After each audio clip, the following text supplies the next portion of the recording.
A unicorn is a company that has reached $1 billion valuation. The term was coined unicorn because it used to be actually quite rare. Most companies didn't reach $1 billion valuation, and so if you had a company that was worth over $1 billion, it was considered a unicorn because it was so rare and was just kind of like a mythical creature that was not very common. My name is Praying for Exits. I run a company called Exits Media, and today we're going to be diving into stake.com, which is one of the most interesting companies that has sort of popped up on the market in the last few years. Today we're going to dive into how companies become unicorns, reach that $1 billion valuation, and how stake.com did it. So a unicorn company is a company that's worth over $1 billion valuation, and there's a couple of different ways that this can be achieved. One is in public markets, where the company has gone public and its market cap is over $1 billion.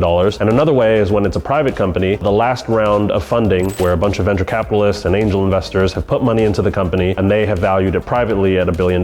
Unicorns originally were basically only private companies, but now that term today is a little bit more amorphous, and you see both public and private companies being called unicorns. Stake.com is an online casino denominated in cryptocurrency. So Ethereum and Bitcoin are the two largest ways that you can gamble on stake.com. And it was started by two Australians in their mid-20s who were very big in games like RuneScape, Counter-Strike, and ended up starting a casino basically off the back of things that they saw in the gaming market. Stake as a company is so successful because they were really the first people to, one, leverage marketing for online casinos in a way that had not been done before. Some of the people that work with them are Drake, the Alfa Romeo F1 team, Everton FC, a variety of different large brands that all support Stake. They are also one of the largest sponsors of the UFC, and so they did a great job of leveraging marketing to push people to their casino in a way that other people who especially were focused on crypto casinos were not doing. And before starting stake.com, the two founders of Stake were focused on gambling around gaming. And so there's a lot of different ways to gamble around games. For example, with Counter-Strike, there's a whole meta called skins gambling, where you can get great skins for your guns and weapons on Counter-Strike and basically gamble them to basically make more skins. And so what they realized was a lot of people were using Ethereum and Bitcoin to buy these skins online and then use them in game. And they realized that, hey, we can maybe take away the skins part of it and just give people pure access to gamble their cryptocurrency. Some of the biggest challenges for Stake have been the fact that gambling is a highly regulated industry, and online gambling is this very nascent place that not a lot of people have built massive companies in yet. So they were kind of the pioneers of building a casino that was not only like a stand-up business, there's a lot of scamming in crypto unfortunately, but they were also able to bring it into the mainstream where other casinos had not really been successful in that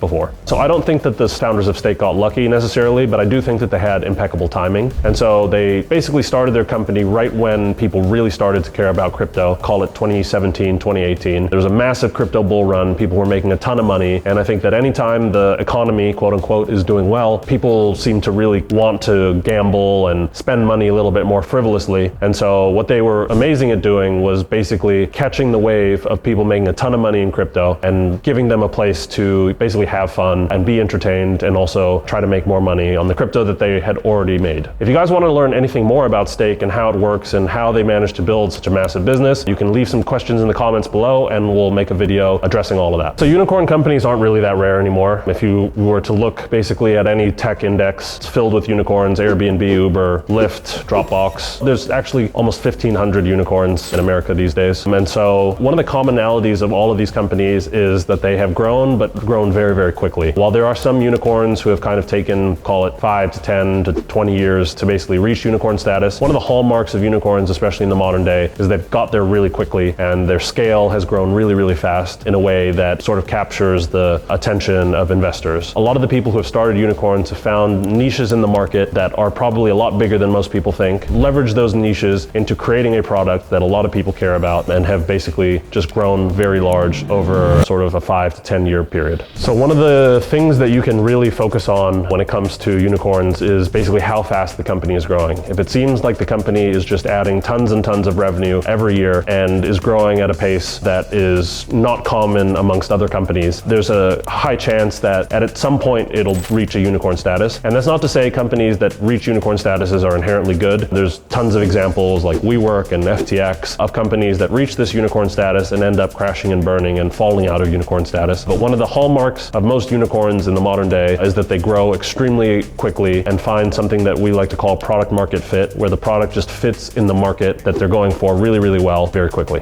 And so that's a little bit about unicorns, how they become unicorns, and some information about stake.com, which is one of the most interesting unicorns on the market right now. And so if you'd like to learn anything more about unicorns, or if there are specific unicorn companies that you'd like us to do a deeper dive on, please leave a comment below and we'll do our best to make a video on them. As always, make sure to like, subscribe, and comment, and stay curious.